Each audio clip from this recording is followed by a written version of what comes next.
And first of all, I just want to really express to you um, how much I cherish all of you and how privileged I feel that you're trusting me to do an introduction of something that's just been a passion of mine for the past 40 years.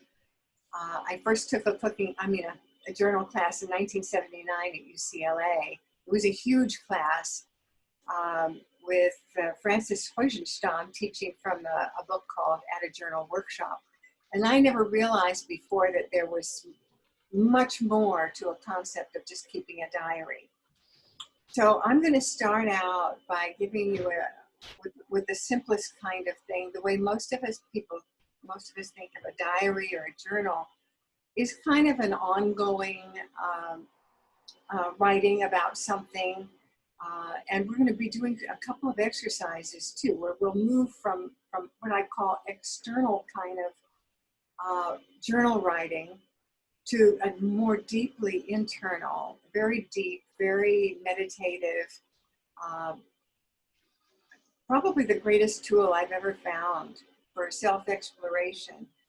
And through the journal process and all the things I've learned over the years, creating dialogues and so on with wisdom figures or loved ones, past or present, the whole idea for creating the Inside Edge came through that journal process. And much more, my many years of journal writing and journals, shelves of journals, handwritten in pencil in a big three-hole notebook kind of holders. My whole life is recorded, really.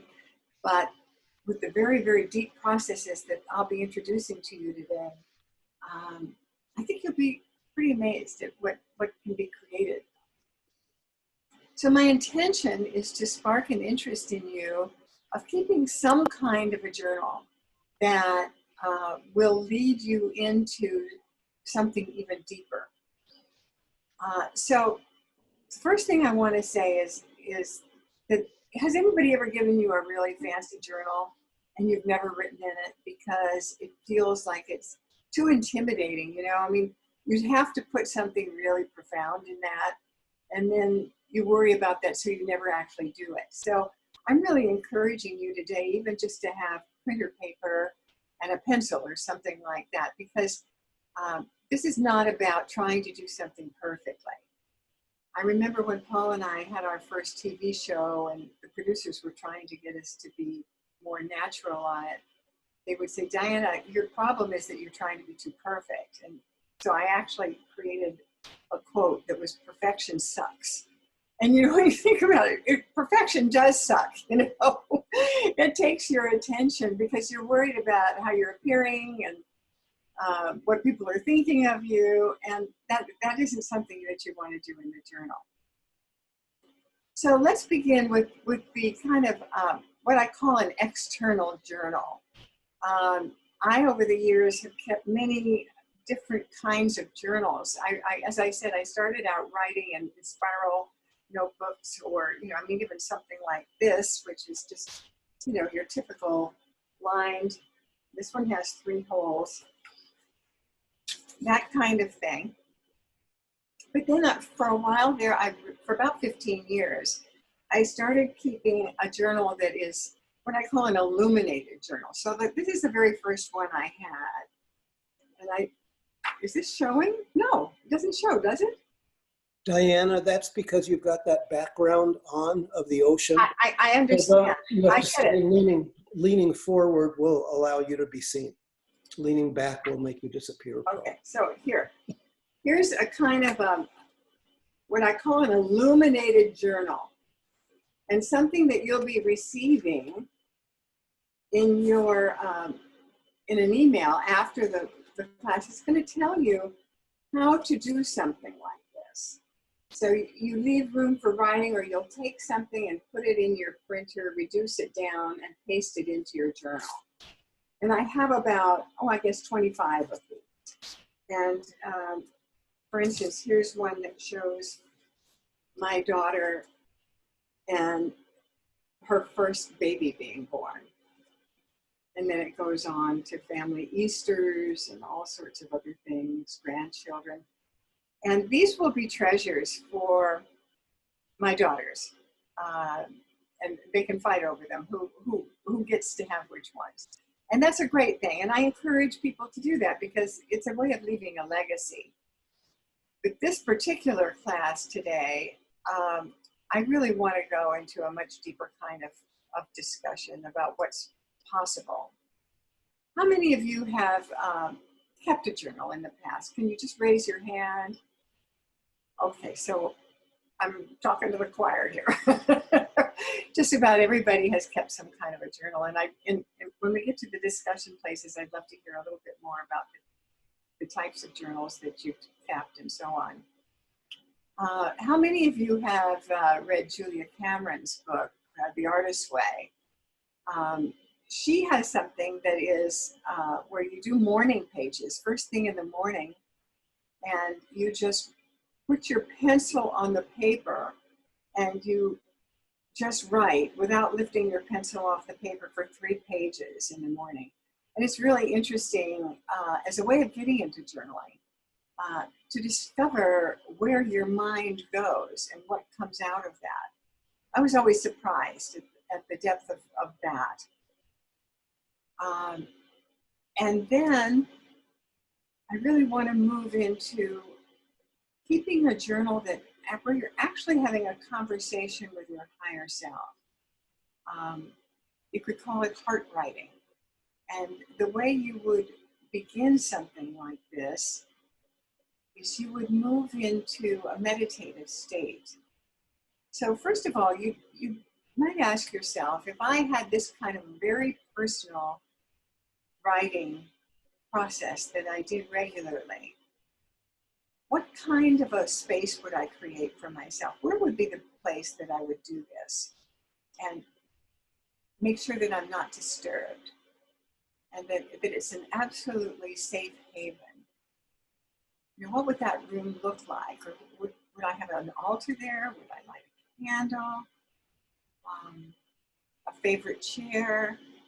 Some place that I know that I can really go deep and do inner listening, which is the skill that you're going to cultivate as you do more and more of this.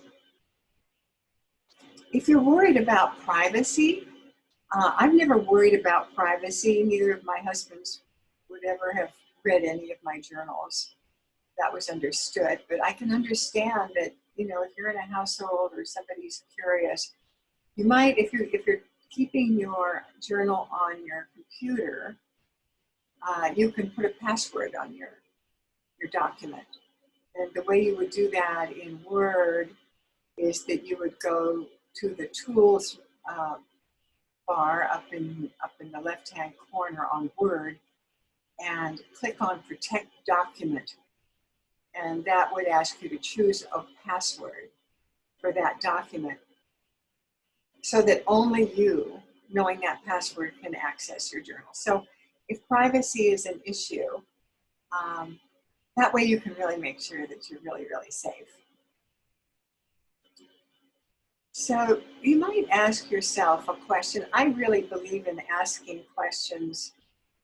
They say that the subconscious mind, you know, kind of lives to answer questions.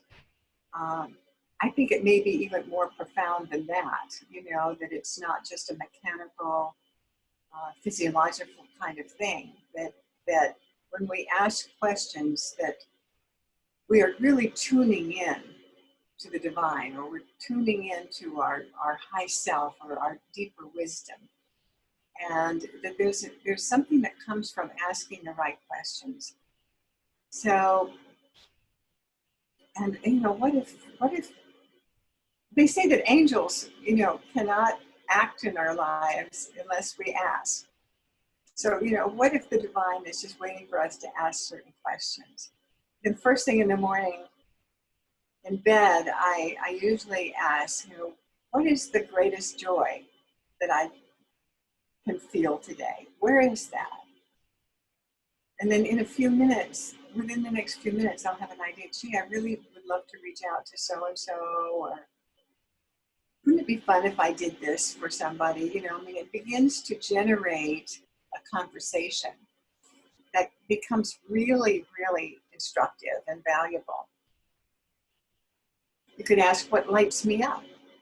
You know, that's a way of moving out of a bad mood. You know, just say, what lights me up, and focus on the things that spark joy in ourselves.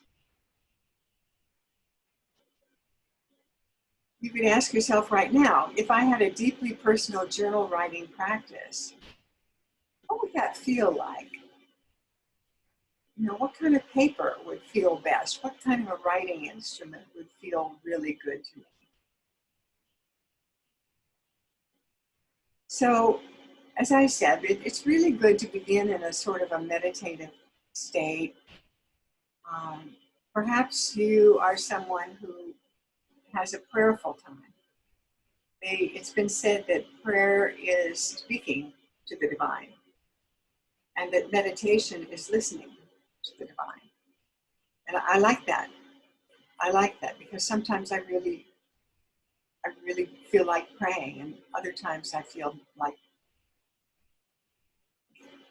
attaining stillness, cultivating stillness, so that I can be an empty vessel that can be filled with something new. So it would be really good to light a candle or do something that becomes your ritual, and then do some kind of breathing. We learned a fabulous technique with Melinda Dewey in our last meeting with the heart math that she taught us, and to take a moment and do breathing in and out of the heart, maybe even placing your hand on your heart and just breathing in to a count of 5 and breathing out to a count of 5.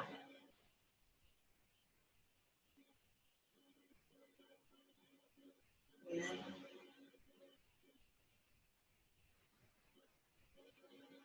In and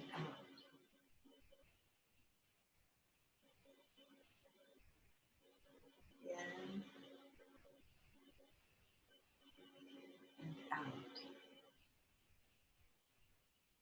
When I'm writing in my journal, I always close my eyes with my pencil in my hand and my journal in my lap, or my hands on the keyboard,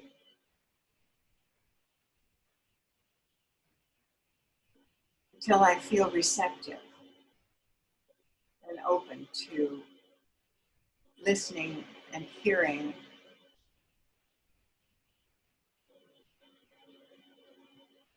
what the next step is going to be in the process.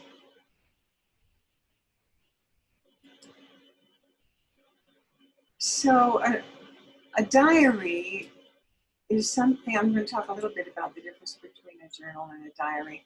A diary really is keeping track of something that's current and going on. And that's like the books that I showed you, those are really illuminated diaries. And then we'll get more into the journal. So we're going to start with kind of a diary process here, and we're going to take about, let's say 7 minutes. And I'll give you 2 choices because this is a very, very personal thing. And I don't want to tell you too much about what I do, because I want you to feel your way into doing it in a way that your heart, you're engaged in it because it feels right to you. So there's 2 choices. I began keeping what I call a coronavirus diary at the beginning of isolation. And I wrote what was going on. And then from Facebook, if I saw something really inspiring, I'd copy it and paste it into there. And so I put the date with every day. So someday, years from now, when this is behind us, I can look at that and say, you know, what was it like going through this particular time? So your first choice in what you're going to spend the next 6 or 7 minutes doing would be to write to this prompt. It was a time when, or it is a time when. And that would be whatever comes up for you. anything that's going on right now that you want to begin to expound on. And then alternatively, if you're somebody who works best if you're making a list, you might make a list of like insights or breakthroughs or benefits or something that you've noticed since your home sheltering. That is a new insight for you, a new realization. And I think it's really valuable for us to keep track of these things. So you either start writing a paragraph about it as a time when, or you will start a list of the things that you're realizing from home sheltering. So I'm going to mute myself and give you about, let's take 5 minutes, and we'll come back, and then we can talk about this a little before I go into something much bigger and much more profound. So let's just begin to finish whatever lines we're writing right now.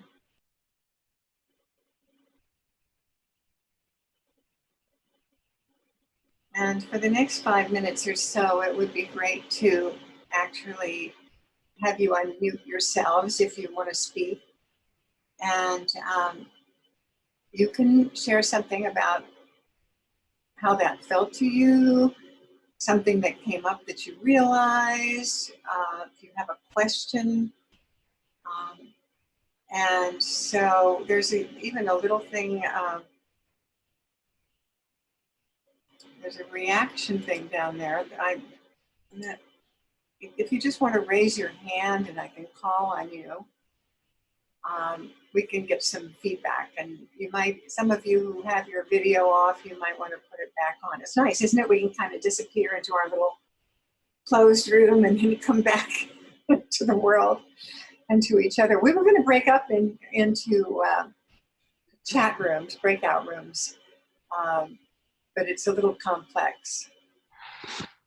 And we have a small enough group that it's intimate too. So is there somebody who'd like to say something or share something or ask a question? Patty.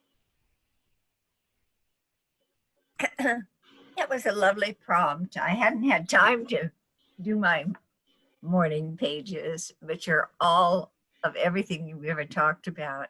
It was through the morning pages, and I too have been journaling for about 40 years. And through Julie Cameron's work and teaching that often through the centers and privately. But this morning on that prompt, I realized how at times I caught myself writing it and went, yes, how this alone time has allowed us kind of an intimacy with ourselves that we probably have not had in years. Mm-hmm. And observing ourselves. And I find myself giggling at myself sometimes at what I'm finding absolute pleasure in doing. And who knew? Yeah. From sitting on the sidewalk in my garden, pulling weeds or deadheading and feeling the warm sun on me and the bees buzzing me and no fear, where as a child I was terribly allergic to bee stings. And that isn't there. It's just little non-significant to other people's observations, but it is a way of deepening our intimacy with, as you say, our higher self and our other self, and then laughing together. So anyway, that was a fun prompt. Thank you, Diana. Thank you. Thank you for sharing. Anybody else have any questions or feelings that came up or anything at all? Okay. Yeah. Oh, okay. Well, Pamela, go ahead, Pamela. Unmute yourself. Hi, everybody. You know how things come into life and the timing is like spectacular. So when I saw your announcement, and it's I just retired after 5,000 years of doing jobs, and and I finally, for the first time in my life, have the time and space to be the multifaceted artist, creator, communicator that I am, to lift up the human spirit. It's sort of affirmation when I say that. It it's really interesting because I have a master's in professional writing. I've completed 2 manuscripts and blah blah blah blah blah magazine articles. And then there's been a long period. I live in France. I'm speaking from Ville d'Avray, a little town outside of Paris, France. And I have not been writing actually for years now. I have a notebook, and it's often French English exchange. It's all kinds of homework, but it's not writing, and it's not. And there's a lot of stories I'd like to share for the spirit and blah blah blah blah. And so, Diana, I just want to say thank you for this, and the timing is impeccable. Well, isn't it often the case that things just show up right when we're thinking about it? I want to do this, and the next day, there it is. You know, it's great. Thank you. Thank It's you. like we call it in. And Brooke, did you have something to say? Yes, yes. It turns into a question also. I noticed that it's pretty easy to just, once you take on one of those sentences, to just start writing, and it keeps flowing, and it's sort of personal and observational at the same time. My question is there a voice of journaling? That's, Pamela just talked about writing. I mean, as I'm writing, I go, well, this sounds like an essay, or this sounds like, a business coaching or paragraph, Right. so I'm seeing, and which is different, or at least I think it's different than if I'm just, like I've occasionally done the morning pages, then I don't have any comment. I just sort of free associate and go. Right. So what, is there something I or we should be seeking Yes. in a voice? Yes. You can Yes. probably Yes. go with I really like that. So if you would all just mute yourselves again now, and then we'll come back to some discussion. I forgot to mention in the beginning that Ted and I went to a museum of Michener, James Michener in Philadelphia. And they had his writing desk there and his Remington typewriter, and they had a drawer on the left that was open. And the docent explained that there were 4 files there. One of them said writer, one of them said editor, one of them said reader, and one of them said critic. And he was masterful at, if he was writing, he was just writing, and it would come out any way. And that's the way I want you to be looking at the journal. Your judge is not present. You can't make a mistake. This is just free flow. This is just, let it be as loose as you can. Do not think that anybody else is ever going to read this piece of writing that you're doing right now. You are really doing it just to tap into your deepest self and to develop an inner listening for that. So that was a really great question. I'm going to move on because time is disappearing, and I'm going to go into an overview of some very advanced techniques that I learned by taking a course in what was called At a Journal Workshop by Ira Progoff. And that, in your flyer, in the resource page that's coming out to you, there's a picture of this book and several other books that you might find useful in deciding what kind of a practice you want to do.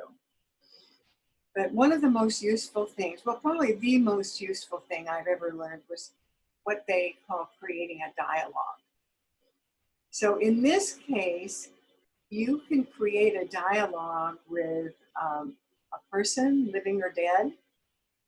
You could create a dialogue with a wisdom figure, or even a round table of wisdom figures. I mean, I could have a round table with Oprah and Maya Angelou and Mary Oliver and Queen Mary, I mean, it could be any women or any people that I trust as mentors. So the way it's a very precise way of starting a dialogue with someone. So you would sit down and you would write a paragraph, kind of a focusing statement of what your relationship is to that person.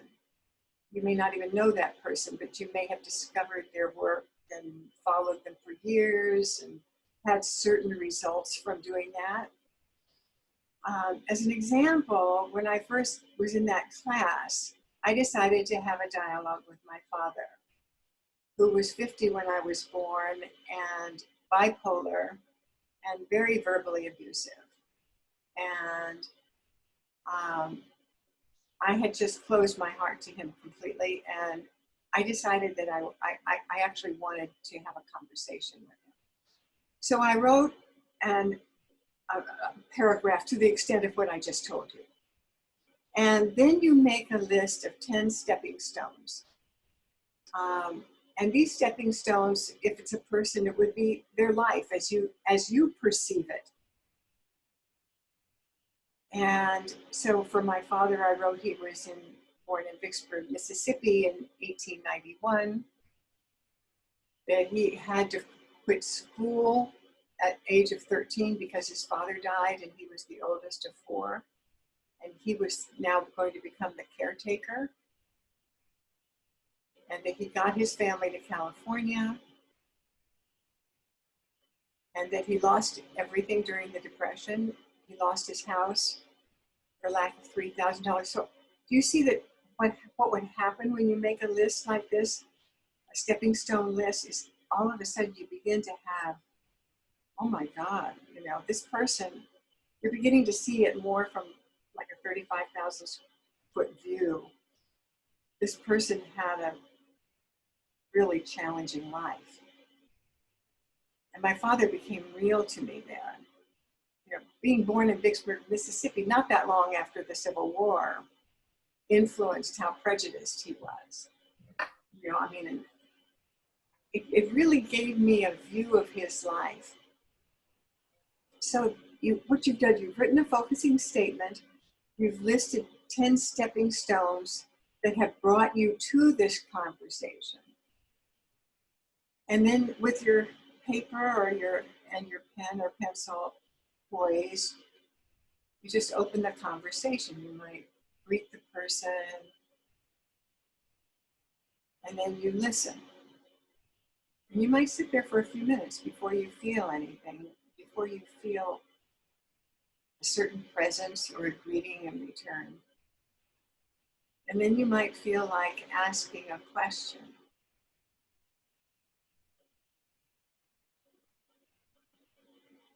And then you ask the question, and then I'm kind of an auditory person. Not everybody is. Most people are visual or so on. But I began to sense what he would say to me.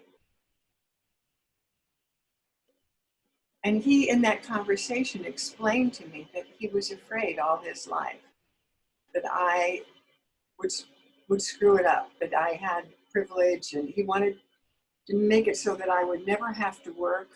And that was his goal, to take care of his family. I mean, it was a whole different worldview than my own worldview. And my heart cracked open during that conversation as far as who he was and what he was trying to do for his family. It opened, I often say it opens windows that were not there before. In another session sometime, or even one-on-one, I could give you more ideas on how to do this with what you might want to do. You don't have to do this kind of a dialogue with a person. You can actually do it with a piece of art you're creating, or a project. Or I could have a wonderful conversation that I would probably learn a lot from about why I create so much clutter in my life. What is that about? As an example, Paul and I were hired, we had a cooking school on Sunset Boulevard, and we were hired by Robinson's Department Stores, which was a very high-end chain of department stores to be their tastemakers, spokespersons, to give classes in their stores, in their restaurants for hundreds of people at a time, and to prepare tastes of everything we were teaching, that everybody could taste everything, and to feature the products that they sold in the housewares department. And they wanted a report from me before we began this 2-year project of what each one of these classes would look like, what housewares we would feature. And I found this very intimidating. So I went up and I asked the teacher, how to even begin this. She said, well, you make a list of the 10 stepping stones that led to your being hired by the store. And then you can begin to ask them what they want. So I did that. I listed everything, and then I said, what is it that Robinsons want from our appearing in your stores and being your tastemakers? And the answer was really that they really cared about the bottom line. They wanted good sales, and they wanted their customers to have a good time and be entertained. And there was something at the end of this conversation that really shifted for me. Oh, well, that now I'm speaking and I have the real deal. I can address what they really want. It's not about me or what I think they should want. It's about what they need and what they want, and how clear it all became. So even if you're starting to write a memoir, or you're starting to paint a picture or do something very creative, what is your intention going into it? And why did this work appear in front of you? What were the things that led up to it? And then what does it want to be? It's pretty profound. So let's, if you want to ask a question about that whole process of creating dialogues, you can unmute yourself and raise your hand, and I'll call on you. Did a possible conversation or a dialogue come up for you? You're all looking very pensive. Okay, Yuen. I'm good. You're unmuted? Yeah. Hi, Diana. Thank you so much. I mean, really serious, deep questions. So really appreciate it. And, I find that, parent issues, mother issues, and my mom's passed. And, you're just, when you ask the questions, the biggest thing is if you ask the questions, the answers will come. And if you just sit there, you'll get the answers. And like your revelation with your father, it's completely different where they're coming from. And as I'm parenting Kieran, in this very difficult time, I'm like, I have fear and I've stressed, and I'm like, oh, okay, he's seeing it a completely different way. And when he looks back, he's like, yeah, school has never been shut before in my life, except this time, so yeah, thank you for all your questions and insight. There's something about, unless you've walked a mile in someone else's shoes, you don't know what their life is like. This gives you an opportunity to be in them, looking out at the world from their viewpoint, and it becomes extremely valuable. Thank you for that. Okay, John, did you have a question? I did not have my hand up. However, we're waiting. Since you called on me anyway, teacher, that was a joke. Yeah. I'll say that I have done this, and I think you originally taught it to me, but I've done the dialoguing periodically. I don't do it in any way regularly. And as soon as I become the other person and ask the question and then answer the questions myself, I can write for pages on end, and it just goes very, very quickly.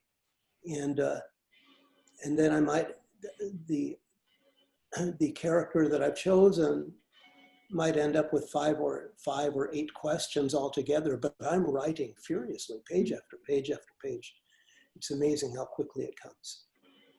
It's very interesting that I find that when I go to my journal is not when I'm feeling really happy.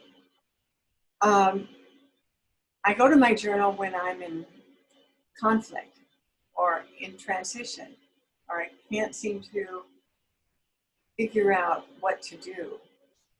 I'm remembering a time back in 1985, Paul and I had traveled to the Soviet Union in May. Our career was falling apart, and we did not know what to do. We were Paul was really good at taking sound equipment into restaurants and putting on programs in restaurants. And we heard about these power breakfasts that were starting in New York. And so I sat down and I was journaling with what our next step in the world would be. And I wrote a list of our attributes, what had brought us to all of this, and what we had to offer, what were our skills. And once I saw the idea of a restaurant with sound equipment and a program, I began to realize that this was something that could become discussions around the table and a power breakfast, with a certain angle of bringing life-enhancing information up for discussion with people. But it really totally came out of the journal. And I don't want you to feel like this is something that you should do, because none of us need a should on our list. We should not should on ourselves. We don't need to feel pressure to do this or to do it well. But we can develop this and cultivate this as a resource for when life feels, fragmented, or when we're conflicted about something, when we're hurting about something. It's so good just to be able to, it's like you're telling it to your very deepest friend, and then you can listen for any wisdom that comes up.